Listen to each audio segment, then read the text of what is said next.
In today's video, I'm going to teach you how to activate Airtable automations. Whether you're new to Airtable or a seasoned user, automations are a fantastic way to streamline your workflow and save valuable time. They enable your bases to automatically perform actions based on triggers you set up. So, let's dive into the steps to get your Airtable automation up and running. First, you'll want to open your Airtable base.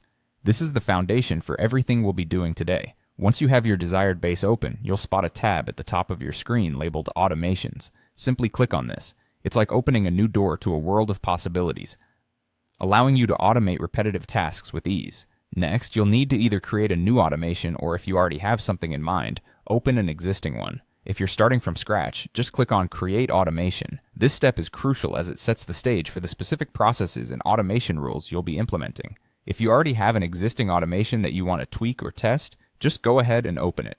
Now comes one of the defining moments, adding a trigger. Consider a trigger as the initial domino that tips over to set everything else in motion. In Airtable, triggers tell the system when to run your automation. For example, you might want your automation to run when a record is created or updated, at a scheduled time, or whenever a form is submitted. It's entirely up to you and dependent upon your specific needs and workflow. Following the trigger, the next step is to add an action. This part defines what the automation actually does once it's triggered. You have several options here. You could choose to send an email, update a record, create a new record, run a script, or maybe send a message via Slack. Choose the action that aligns best with the result you wish to achieve from this automation. With your trigger and action set up, it's time to test to ensure everything is working correctly. Airtable makes this easy with options to test both the trigger and the action. Simply click on Test Trigger and then Test Action.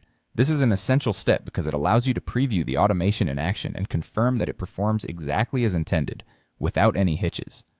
Once you're confident that everything looks good and functions as expected, it's time to bring it to life.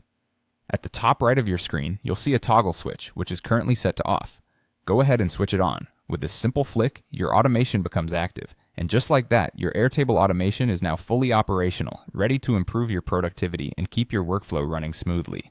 Enjoy the newfound efficiency and get ready to focus more on tasks that make a